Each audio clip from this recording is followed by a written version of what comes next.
बोलती हो यहाँ पे। ये कथा की मतलब पूछो क्या कल कृष्ण को जन्म भयो। अच्छा आज तो हमारे पीछे महाराज को याद है कि कल लाला का जन्म भयो। जी महाराज चलो ठीक है। जैसे ही आज कन्हैया ने मथुरा में तो जन्म लिया था महाराज, लेकिन वसुदेव जी के द्वारा उनके लिए कहाँ भेजा गया था?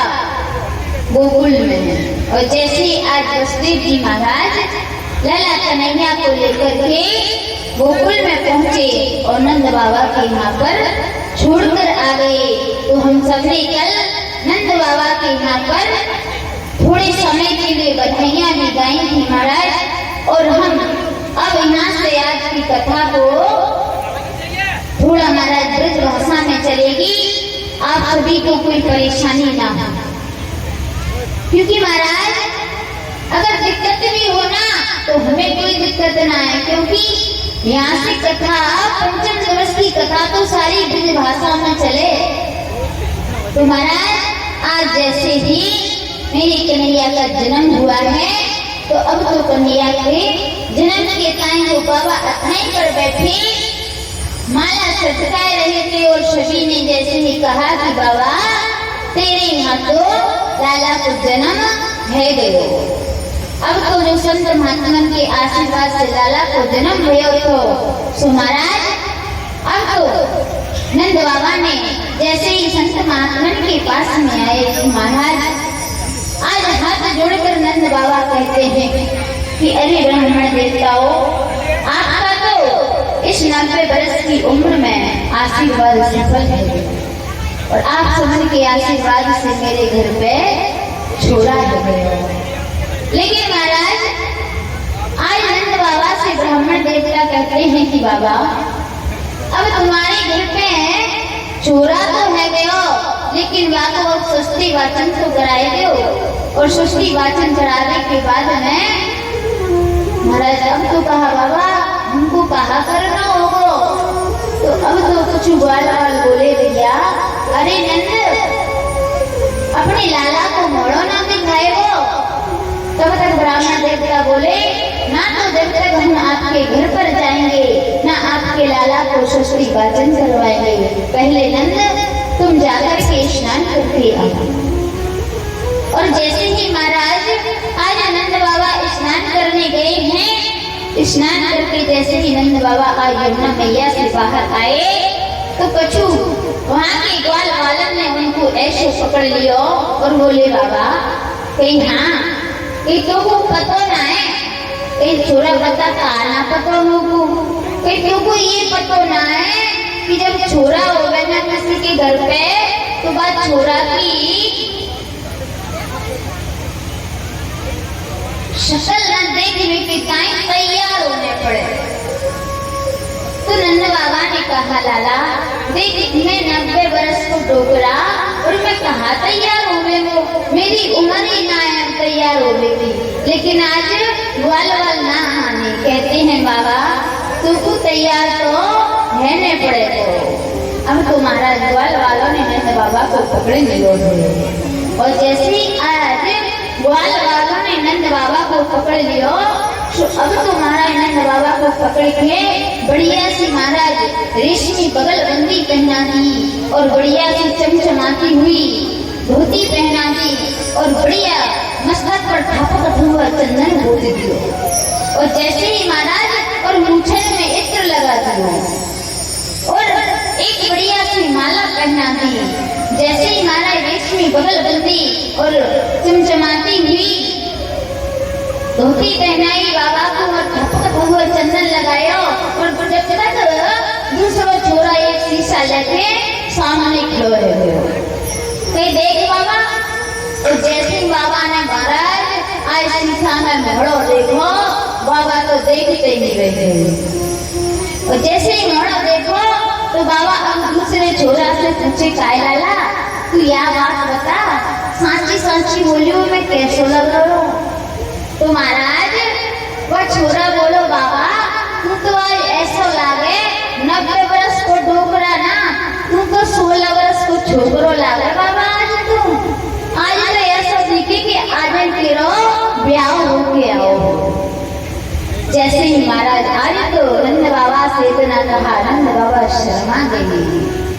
और महाराज कहते हैं कि जैसे ही नंद बाबा तैयार होके आए और इधर ब्राह्मणों ने जब तक बालक के षष्ठी वाचन के लिए सारी सामग्री एकत्रित की, जैसे ही सामग्री एकत्रित करके जैसे ही षष्ठी वाचन कराने बैठे, पूजन कराने के लिए बैठे, लेकिन महाराज नंद बाबा के हृदय में तो केवल अपने लाला को मोड़ो देखने के ताई लालसा जागी है। अब महाराज ब्राह्मण देवता कह रहे बाबा रोली लगाओ, तो महाराज हमारे नंद बाबा चंदन लगाए थे। और ब्राह्मण देवता कहे बाबा अच्छा चढ़ाओ, सो बाबा शक्कर चढ़ाए थे, क्योंकि महाराज ध्यान पूजा में है ही ना। तो महाराज ब्राह्मण देवता बोले बाबा कहाँ कर रहे हो? कि महाराज देखो मुँह पे आई पूजा ना आए, मेरो मन तो मेरे लाला में लगो है।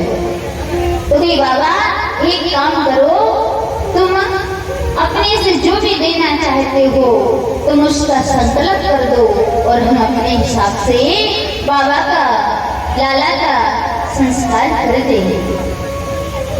षष्ठी वाचन आज ब्राह्मणों ने कराया, लेकिन महाराज अब तो नंद बाबा लाला के टाइम देखने को जैसे ही द्वार पर पहुंचे हैं, लेकिन जब तक सारे ग्वाल वाल आ गए बाबा अपने लाला को मोड़ो न दिख रहे हो। दादी की मैं कहा करूं, अभी तक सुबह से सांझ एवे जा रही है, अभी तक मुंह को में छोरा को मोड़ो देखे बैठी ताई ना मिलो और तू को काका मोड़ो दिखा दो। तो महाराज आज ग्वाल वाल नंद बाबा को ऐसे पकड़ के घेर के खड़े कि अब तो नंद बाबा को, लेकिन महाराज कहते हैं कि सभी ग्वाल वाल आज ब्रजवासी नंद बाबा और मैया यशोदा को बधाई देवे के ताई दही दूध के मटका भर भर खिलाते हैं। और महाराज आज नंद भवन तो ऐसा लग रहा है जैसे कि महाराज स्वयं क्षीर सागर बन गया हो, उसमें तो दूध ही दूध उब रहा है। और महाराज आज सभी ग्वाल वाल नंद बाबा को लेकर के नृत्य करने लगते हैं और बधाई बज रही है। कैसे? ब्रज में है रही जय जयकार, ब्रज में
Oh,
में भैया गुजराती भैया सबके धनी यशोदा मैया सबके धनी यशोदा मैया 60 साल की आयु में सुख एक खुदायो है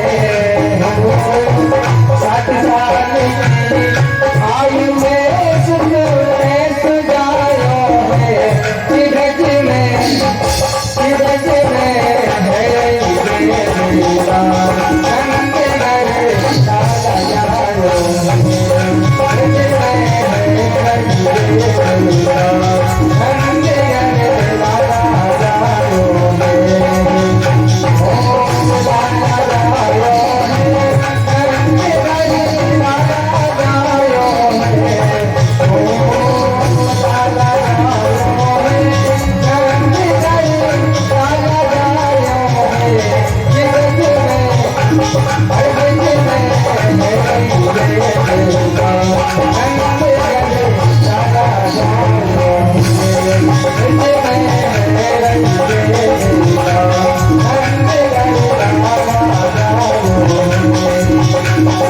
भैया एक बात बताओ, आप किसी के बर्थडे में जाते हो, रिश्तेदार के यहाँ कोई हुआ हो बच्चा, ऐसे कहते हो, बात तो कहना ही नहीं पड़ता भाई हैप्पी बर्थडे टू यू, तुम डांस करती हो। हमारे बिहारी जी के यहाँ हमारे ठाकुर जी का उत्सव मान रहा है, आप कैसे शांत बैठे हो, बताओ कैसे काम चलेगा। कल पानी बच गया तो जो आनंद लेना चाहते थे वो नहीं ले पाए।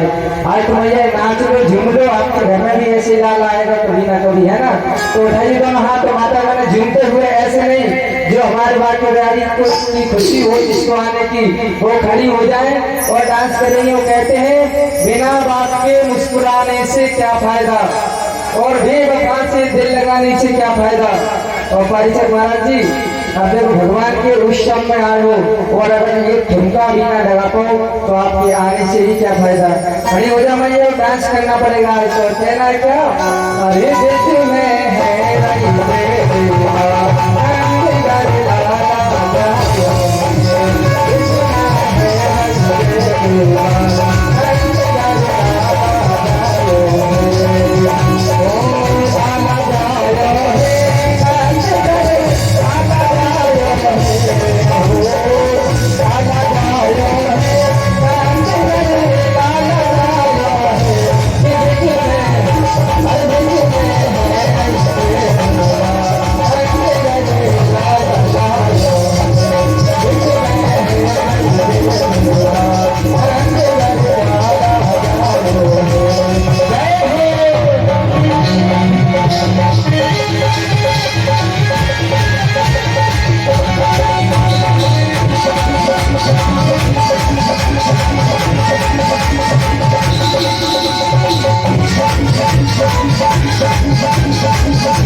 यशोदा भाग बढ़ाई, यशोदा भाग बढ़ाई, सभी बेटे बजे बधाई, सभी बेटे बजे बधाई।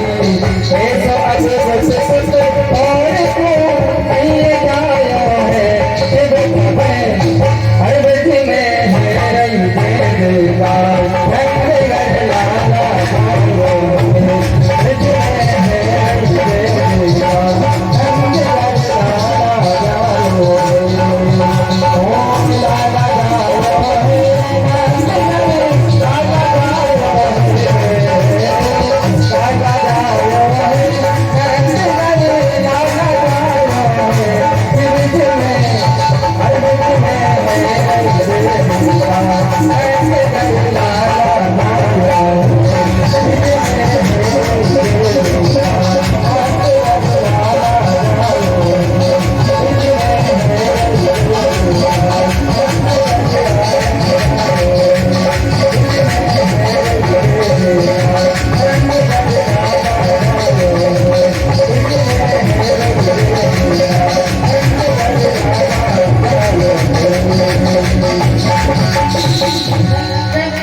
उस समय जाते हैं अपन जो हैप्पी बर्थडे टू यू वो तो रह गया, वो तो सच्चा गाना है ना, इसमें तो सबको नाचना ही पड़ेगा, है ना। तो कहना है क्या, अरे रंगी गुब्बारों से मंडप सजाया है, मिश्री पाने का एक मंगाया है, इससे चलेगा शाम को हमको दुल्हन हैप्पी बर्थडे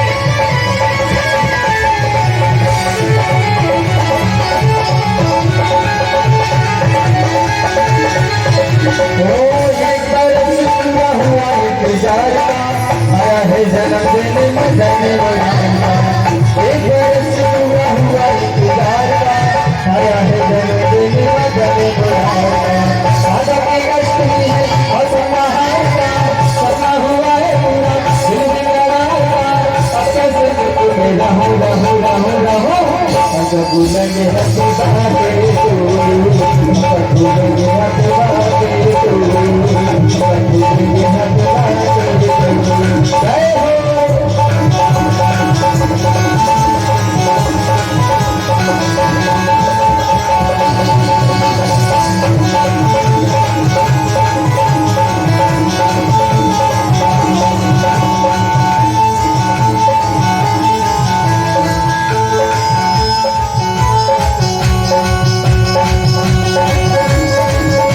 तुम्हारे लिए कुछ भी ना लाए हैं, दर्शन के साथ रहना कहने आए हैं, तुम्हारे लिए कुछ भी न लाए हैं, दर्शन के साथ रहना कहने आए हैं, प्राण हमारा है तू बोले सावरिया, तुझको न जाएगा मेरी उमरिया, इससे पूरा का तुझको दो सब भूलेंगे हैप्पी बर्थडे टू यू, सब भूलेंगे हैप्पी बर्थडे टू यू, सब भूलेंगे हैप्पी बर्थडे टू यू, सब भूलेंगे हैप्पी बर्थडे टू यू।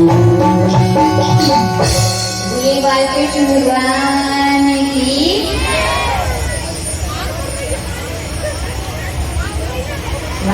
अब कुछ दिवस बीते, अब हमारे कन्हैया थोड़े बड़े हुए, जैसे ही अब महाराज नंद बाबा को उनके मन से एक बात जो हर वर्ष वो याद रखा करते थे, वो तो महाराज आज भूल ही गए।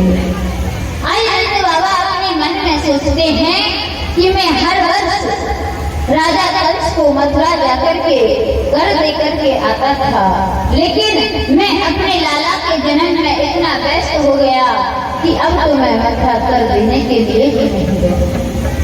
और जैसे ही महाराज आज नंद बाबा अपने ब्रज के वालों से कहते हैं, कन्हैया कहते हैं कि अरे ब्रजवासियों, मैं लाला की खुशी में इतना व्यस्त हो गया था कि मैं महाराज कंस को कर देने की बात तो मेरे दिमाग से बिल्कुल भी याद नहीं।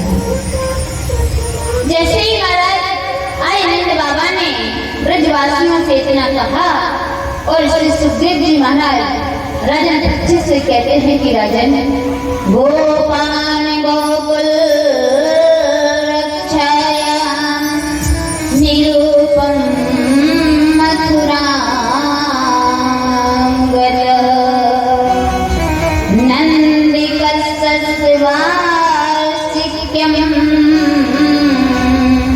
करं दातुं कुरुदः।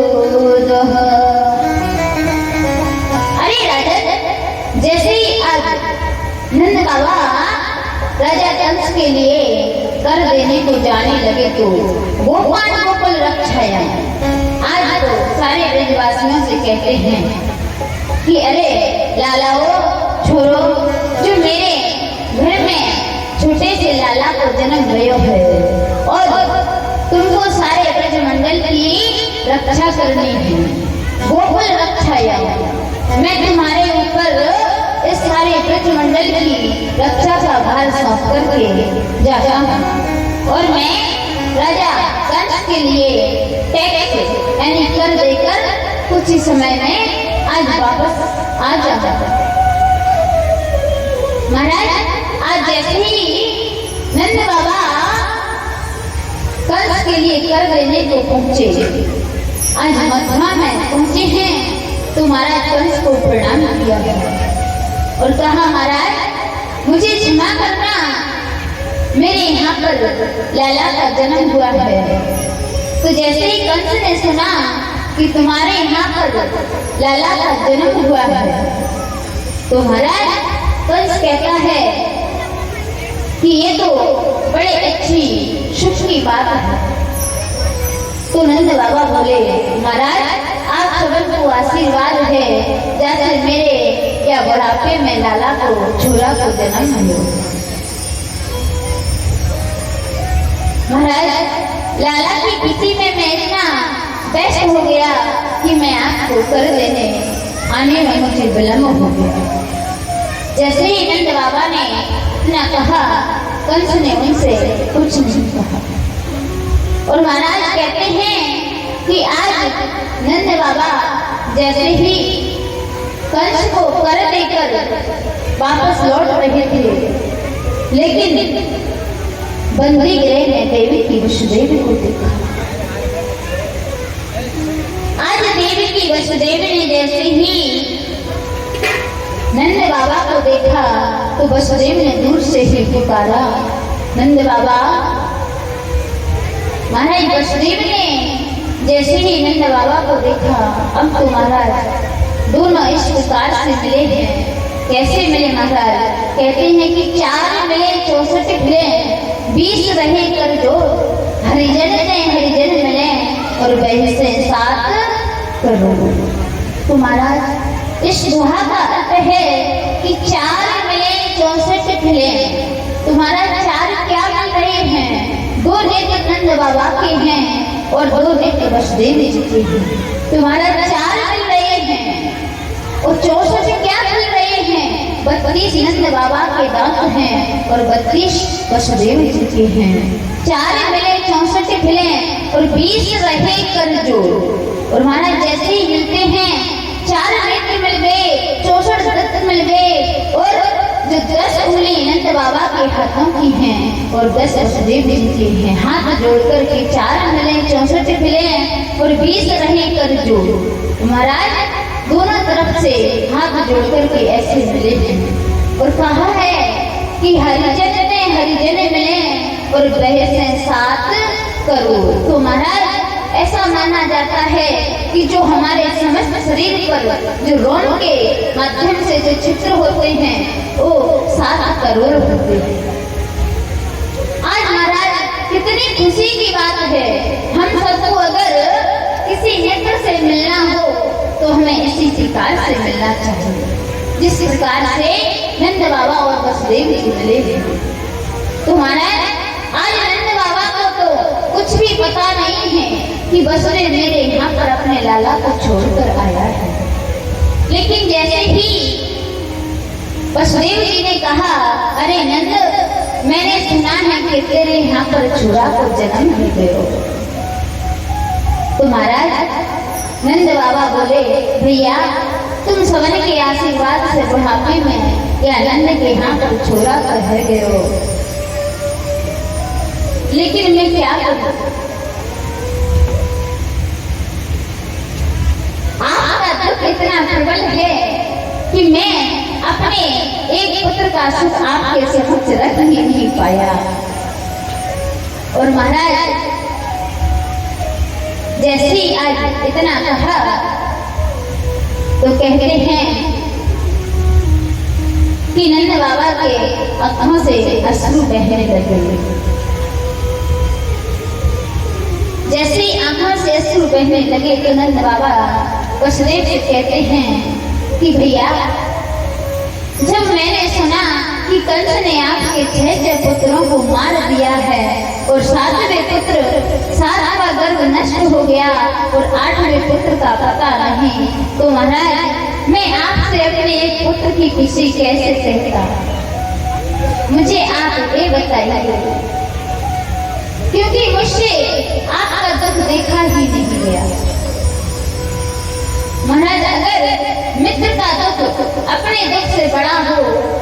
उसके सामने अपनी खुशी कभी भी प्रकट नहीं करना चाहिए।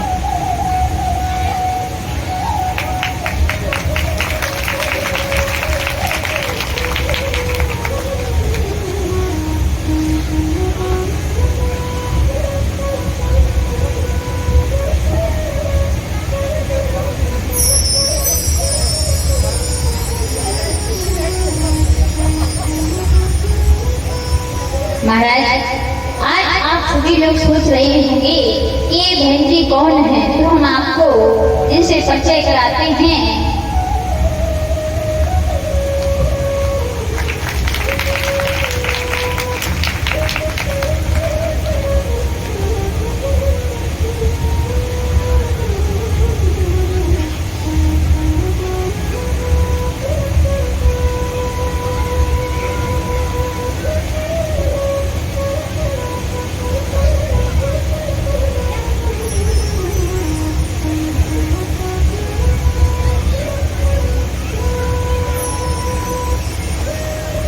महाराज, वैसे तो इन्होंने हमारी गोदेव से दीक्षा ली है। ये हमारी गुरु बहन है वर्षा ससवा जी, और ये हमारे भैया राजू भैया हैं जो ग्राम बिलहारी में कोचिंग पढ़ाते हैं। बड़े ही सज्जन श्रोतागण हैं। और महाराज देखिए इनकी भागवत में कितनी श्रद्धा भक्ति है, जो हमारी बहन वर्षा ससवा और राजू भैया आज ग्राम बिलहारी से आपके ग्राम रायपुर में यहाँ पर मिलने आए हैं। तो महाराज एक बार इनके लिए जोरदार तालियों से इसका स्वागत करेंगे। महाराज, जैसे ही आज नंद बाबा ने कहा कि बाबा मुझसे आपसे ये बात कही नहीं गई, मैं कैसे कहता, क्योंकि जिसका दुख इतना बड़ा हो और मैं उसके सामने कह देता कि मेरे यहाँ पर पुत्र का जन्म हो गया, तो मेरी वो मन की कामना क्या होती। तो जैसे ही महाराज आज वसुदेव जी और नंद बाबा मिल रहे थे, और उधर कंस जिस समय नंद बाबा वसुदेव जी के यहाँ पर, वसुदेव जी नंद बाबा के यहाँ पर लाला कन्हैया को छोड़कर आए थे और उस योग माया की कन्या को लेकर आए। तो जैसे ही दरबार में कंस की में भेजा, तो वो कन्या को जैसे ही पृथ्वी पर मारना चाहा, लेकिन वो कन्या छूट करके आकाश में चतुर्भुजी रूप में बनकर के आ गई। और कहती है महाराज, उस देवी ने कहा था कि अरे मूढ़ कंस, तू मुझे क्या मारेगा, तेरे मारने वाला तो इस ब्रज 84 कोश में पैदा हो चुका है। महाराज, उस दिन से कंस ने सोचा था कि अभी तक तो हमने सुना था कि देवी देवता और आकाशवाणी झूठी नहीं होती, लेकिन आज मैं क्या देख रहा हूँ कि आकाशवाणी और देवी देवता भी झूठ बोलने लगे। तो महाराज, आज कंस उधर ब्रज के सारे नवजात शिशुओं को मारने की योजना बना रहा था। तो नंद बाबा को जैसे ही आज मथुरा में वसुदेव जी ने देखा, और वसुदेव जी से वार्ता चल रही थी, लेकिन आज वसुदेव जी बोले, अरे नंद बाबा, तो को पता ना है, मैंने कछु दिन पहले ज्योतिष प्रकांड विद्या सीख ली है। तो अच्छा भैया, तुमने ज्योतिष की विद्या सीख ली? कि हाँ। तो कोई अच्छी बात है, मेरे को कोई बात बताओ कि तुम मथुरा में ज्यादा देर तक मत ठहरो। क्या कि आप अगर मथुरा में ज्यादा देर तक ठहरोगे तो गोकुल में कोई उत्पात होने वाला है, क्योंकि उनको तो पता है कि कंस पूतना को ब्रज के सारे बालकों को मारने के लिए भेज रहा है। और जैसे ही महाराज आज कहते हैं ना कि नंद क्या है, नंद जीवात्मा है और मथुरा देह है और गोकुल हृदय है। तो महाराज, जब नंद रूपी जीवात्मा हृदय रूपी गोकुल को छोड़कर देह रूपी मथुरा में जाएगा, तभी तो उत्पात रूपी पूतना उत्पात करेगी। तो श्री सुखदेव जी राजा परीक्षित से कहते हैं कि अरे राजन, कंसेन प्रति हता घोरा पूतना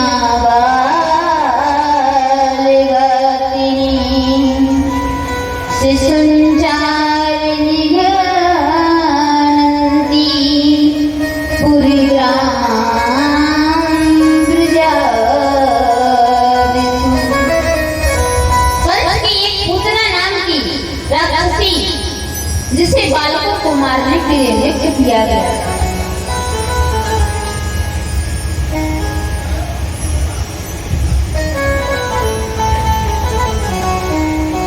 और जैसे ही महाराज आज कंस ने पूतना के लिए बालकों को मारने को नियुक्त किया, तो अब तो कहते हैं पूतना ने सोचा कि अब तो मुझे गोकुल के सारे इस ब्रज 84 कोस में जितने भी 6 माह में बालकों का जन्म हुआ है सभी को मारना है। तो महाराज अब तो पूतना नवजात शिशुओं को मारती हुई चली जा रही है। और उधर नंद भवन में अभी महाराज हम सबने उत्सव मनाया था, नृत्य चल रहा है। जैसे ही मैया नृत्य में आज मगन है, सारे ब्रजवासी यशोदा मैया को बधाई दे देकर जा रहे हैं। लेकिन जैसे ही मैया यशोदा को बधाई दे देकर जा रहे थे, तभी पूतना ने सोचा कि मैं नंद भवन में कैसे प्रवेश करूं। जैसे ही नंद भवन में प्रवेश करने से पहले पूतना बढ़िया सा सुंदर सा रूप बनाया। कहते हैं महाराज आज पूतना ने इतना सुंदर रूप बनाया कि देवलोक की अप्सरा भी इनके आगे कुछ भी नहीं है। और जैसे ही आज झुंड के झुंड नंद बाबा के द्वार पर जा रहे हैं, तो पूतना पूछती है कि आप कहाँ पर जा रहे हो। तो उन्होंने कहा कि हमारे ब्रज के मुखिया नंद बाबा के यहाँ पर चूड़ा को जन्म भयो है, जाकर टाइम हम बधाई लेकर जा रहे हैं। अब तो महाराज पूतना उन्हें सभी गोपियों में सभी ब्रजवानाओं में शामिल होकर के चली है। और जैसे ही महाराज आज मैया को सभी बधाई देते देते जाते जा रहे हैं और उन्हीं के साथ में पूतना चली गई। जैसे ही पूतना अंदर गई मैया के आंगन में, तो मैया बैठी थी, तो मैया से बोली अरे बहन, सभी ने पूछा तुम कौन हो। कहा मैं नंदरानी की बहन हूँ, बड़ी दूर की बहन हूँ। तो महाराज किसी ने नंदरानी से जाकर के पूछा नंदरानी आपकी बहन आई है। तो कहा महाराज वैसे तो हमारी कोई बहन नहीं है, अगर बधाई देने के टाइम कोई बहन आई है तो कोई बात ना। तो आज तो महाराज जैसे ही पूतना आई और यशोदा मैया से बोली मैया बधाई हो, तो मैया ने कहा कि तुम कौन हो। कि मैया तुमने मुझको नहीं पहचाना, मैं तुम्हारी वो मौसेरी ममेरी बहन। ऐसे महाराज मैया यशोदा तो 80 वर्ष की डोकरी है, तो महाराज थोड़ा बहुत बोल दो तो रह जाता है। तो अब तो कान में व्यस्त हो गई। और जैसे ही आज पूतना ने लाला कन्हैया पालना में मैया यशोदा पौड़ा कर गई थी, जैसे ही पालने में लाला कन्हैया को पौड़े देखा, तो अब तो पूतना ने जैसे ही उनके तेज को देखा तो समझ गई कि अवश्य ही महाराज कंस ने मुझे इसी बालक को मारने को नियुक्त किया है। लेकिन महाराज कहते हैं कि जैसे ही पूतना पालने के पास पहुंची, तो कन्हैया लाला ने नेत्र बंद कर दिए। क्योंकि महाराज और जैसे ही नेत्र बंद किए तो कन्हैया को पूतना ने अपनी गोदी में ले लिया। जैसे ही आज कन्हैया को गोदी में लिया, तो महाराज किसी ने कहा, किसी जिज्ञासु से पूछते हैं कि लाला ने नेत्र बंद किए तो क्यों किए। तो महाराज संतों ने अपने अलग अलग मत व्यक्त किए हैं कि लाला ने नेत्र बंद क्यों किए। कहते हैं कि पहला कारण है कि लाला ने इसलिए नेत्र बंद किए कि मैयाओं, जब भी आपका छोटा सा लाला होगा और अन्य किसी की गोदी में जाएगा तो उसे स्पष्ट रूप से देखता नहीं है, पहले अपने नेत्रों को बंद कर देता है। और दूसरा कारण है कि कहते हैं कि अविद्या ही पूतना है। भगवान ने सोचा यदि मैं नेत्र खुलकर देखूंगा तो ये अविद्या रूपी पूतना मेरे सामने ठहर नहीं पाएगी, इसलिए लाला कन्हैया ने नेत्र बंद कर दिए। और महाराज कहते हैं कि लाला ने और नेत्र बंद क्यों किए? तो लाला ने नेत्र तीसरा कारण है कि लाला ने सोचा कि एक आंख में मेरा चंद्र द्वार है और एक में मेरा सूर्य द्वार है, तो महाराज इन दोनों नेत्रों से, चंद्र और सूर्य मार्ग से मैं इसकी छवि को अपने अंदर नहीं जा सकता। तो इसलिए लाला ने नेत्रों को बंद कर दिया। तब तक महाराज तीसरे संत ने अपना मत दे दिया कि लाला ने नेत्र बंद क्यों किए? तो कहा, महाराज कहते हैं कि लाला ने सोचा कि मैं नेत्र बंद करके इसके पिछले जन्म के पुण्य कर्म तो देख लूं कि इसने कितने पाप किए, कितने पुण्य किए हैं। और महाराज आपने देखा ही होगा, अगर हम किसी संत महात्मा विद्वान के पास जाते हैं तो वो नाड़ी पर हाथ रखते हैं और थोड़ा आंख बंद करके देखते हैं कि इसने क्या किया है, क्या नहीं किया है। तो मेरे लाला कन्हैया ने उसके पिछले जन्म के, पूर्व जन्म के पुण्य कर्मों को देखने के लिए उन्होंने नेत्रों को बंद कर दिया। और जब तक महाराज किसी हमारे सज्जन प्रिय संत ने फिर से अपना मत दे दिया कि लाला ने नेत्र बंद क्यों किए? तो लाला ने नेत्र बंद करने का कारण है, महाराज कहते हैं कि लाला ने नेत्र बंद इसलिए किए क्योंकि जिस समय समुद्र का मंथन हुआ था, जहर किसने दिया था? भोले बाबा ने जहर को दिया था। और आज लाला कन्हैया को पता है कि आज मैया पूतना अपने स्तनों से जहर को लगाकर आई है, तो जहर पीने के आदि कौन है? बाबा भोलेनाथ हैं। तो बाबा भोलेनाथ का ध्यान करने के लिए लाला ने नेत्र बंद कर लिए कि प्रभु आप ही आओ और इस जहर का पान करो, उसके बाद में दूध का पान नहीं करूंगा। महाराज जैसे ही आज भगवान ने लाला ने नेत्र बंद किए हैं। और कहते हैं कि लाला ने नेत्र और बंद क्यों किए? क्योंकि लाला ने सोचा कि अगर मैं इसके सामने एकदम खुली नजर, खुली दृष्टि से देखता हूँ तो ये समझेगी ये तो साधारण सा बालक है, और अगर इसके आगे थोड़ी माया फैलाता हूँ तो ये समझेगी। लेकिन कन्हैया कहते हैं कि अगर मैंने अपनी एक नजर भर के से देख लिया तो मेरे सामने टिकने वाली नहीं है, और वैसे भी